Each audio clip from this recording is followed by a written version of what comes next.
Good morning. Good morning. Is that working? It's not working. Not working. It is. It is working. Yeah. Got to be right on Yeah, it. got it Okay. Good morning. Thank you for coming out today. This lightning talk is about how to take better pictures if you are not a photographer, but you're asked to take photos for stories that you're working on. You will need your phones in just a minute or two, so you may as well get them out, get them ready. My name is David Pollard. My background is as a newspaper photographer, a commercial photographer, and a newspaper photo editor. So I prefer to be what we like to call a fly on the wall, simply standing back and observing, photographing in order to tell a story. So I'm enormously uncomfortable right now because I am not used to standing up on a stage or next to a stage even. And that's why, if you're uncomfortable having to take pictures for a story that you're working on and you feel like you're out of your comfort zone, I get it. So what we're going to do today is go through 5 tips. I already did that. What we're going to do is go through 5 tips to help you get started on taking better pictures for your stories if you have to take those pictures. Those tips are, number 1, do the time warp. Number 2, cheat. Number 3, get shady. Number 4, get weird. And number 5, you've got this. Time warp in a second, I promise. The most important thing that you can do when you're getting ready to take a photo for a story that you're working on is pause, stop, look at the back of your camera. Think of the framing and what you have in that camera, in that frame, and start to think critically. See the world the way a photographer sees the world.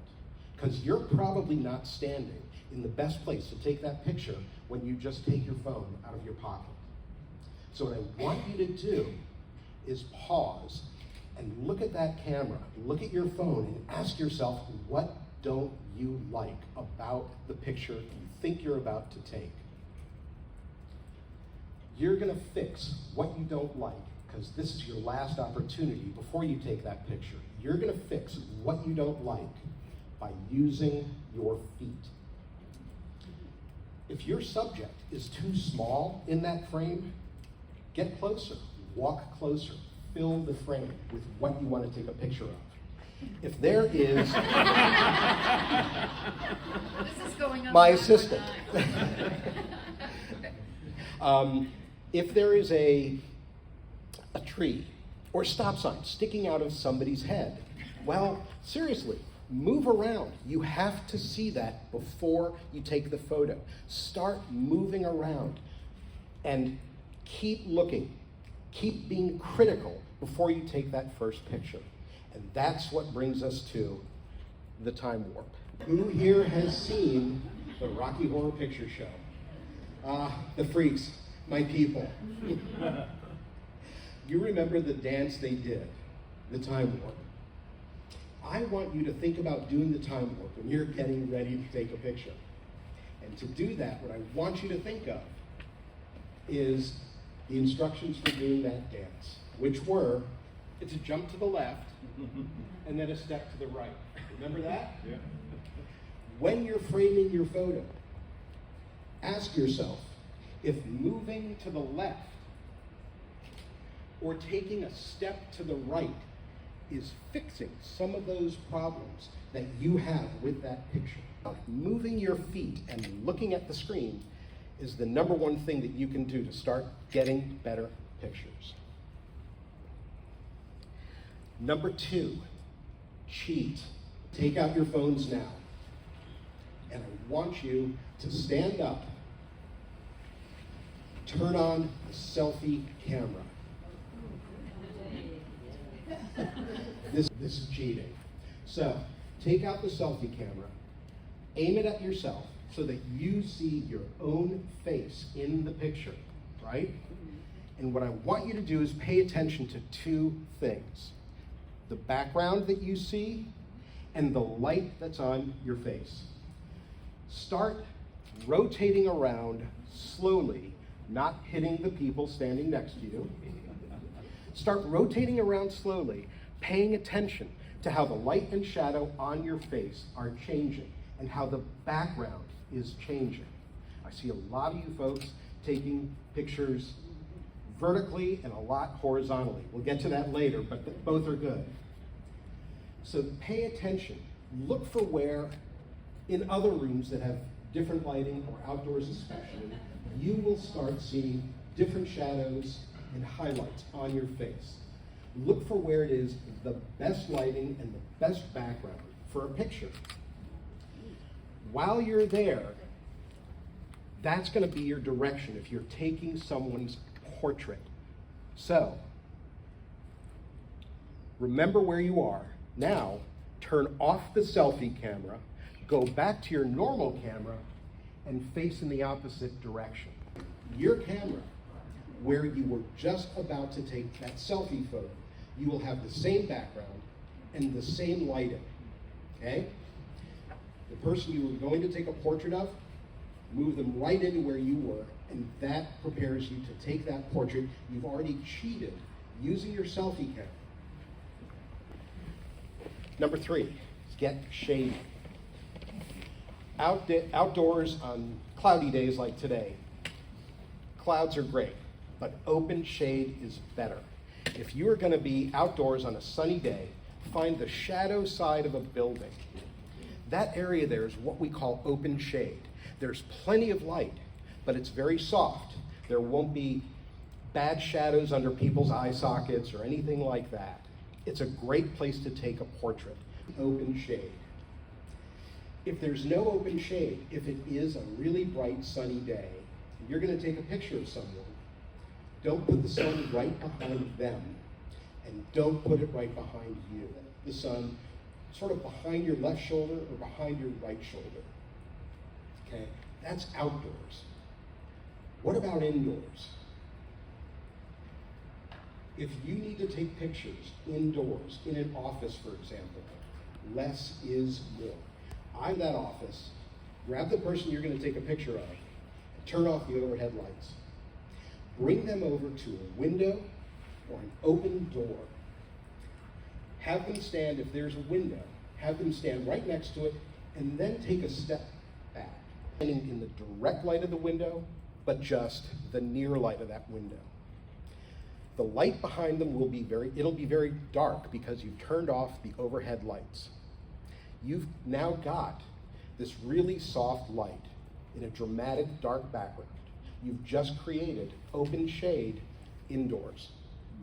If there's no window, do the same thing with an open door.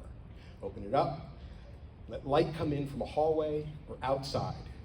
So remember, for lighting, think of getting shady, whether it's outdoors or indoors. Next, I want you to get weird.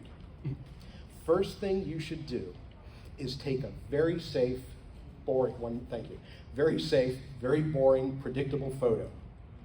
That's your backup in case everything else fails. But it gives you great freedom because now you can get weird. Start breaking the rules. If you are, put your camera behind lab equipment. If you are in somebody's office, try to take a picture. You can stick the camera like behind the leaves of a potted plant. Move around, take those pictures from any place but where you got that safe and predictable photo. Start looking for storytelling details. If people are doing things, get pictures of their hands, get really close. Take pictures of all kinds of things that you're seeing in that space. Take a lot of photos. Remember, get verticals and horizontals. Your publication may need a horizontal for the main story you're writing, but they may need a vertical for social media to promote your story. So get both of those. And remember, don't be literal. If they have a hospital administrator, don't get them next to the sign with the name of the hospital. Get weird. Last one, and I'll try to make this quick.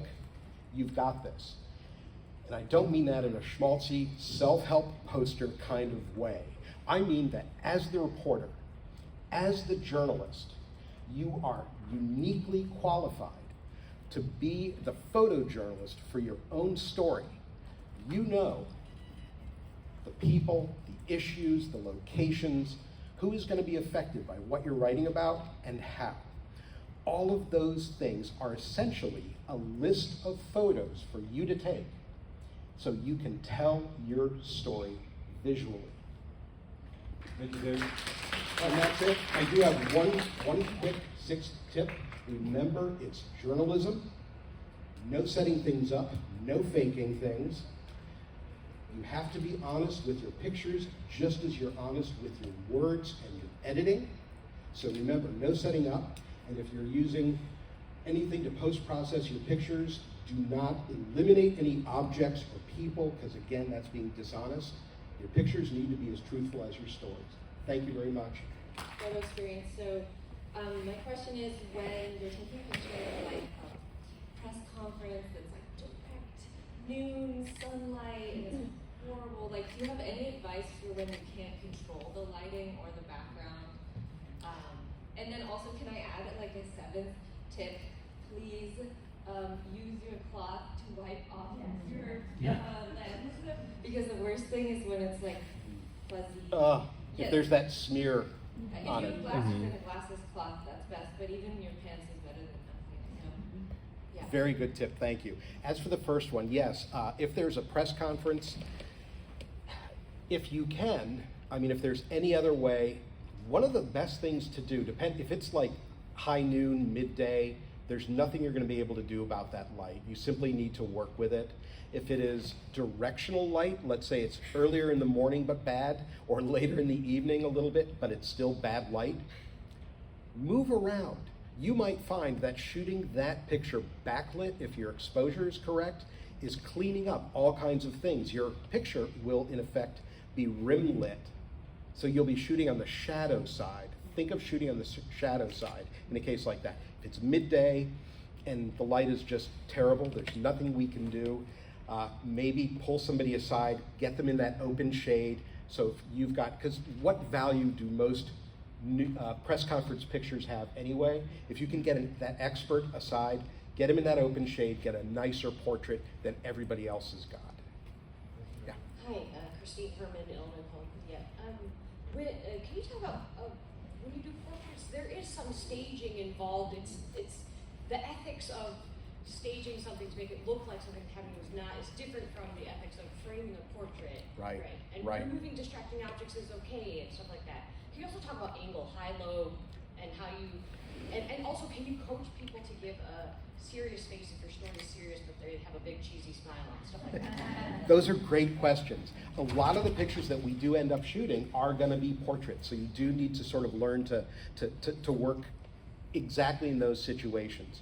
High angles or low angles, with most cell phones, if you've got your phones out and you take a picture from up high or from down low, you see very different angles. The best angle for those is basically to have your phone camera lens at eye level. That is giving a really neutral look to them if possible.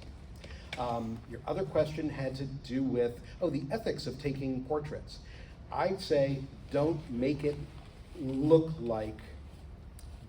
portrait look like it's reality.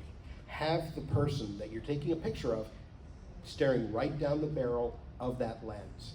Make sure that the reader understands visually, just from looking at it, that it's a portrait. So you don't need to set up things to make it look like something's going on. Let's say this is somebody who just developed a vaccine. Get the portrait of them, get separate detailed photos of the vaccine or whatever else tells the story.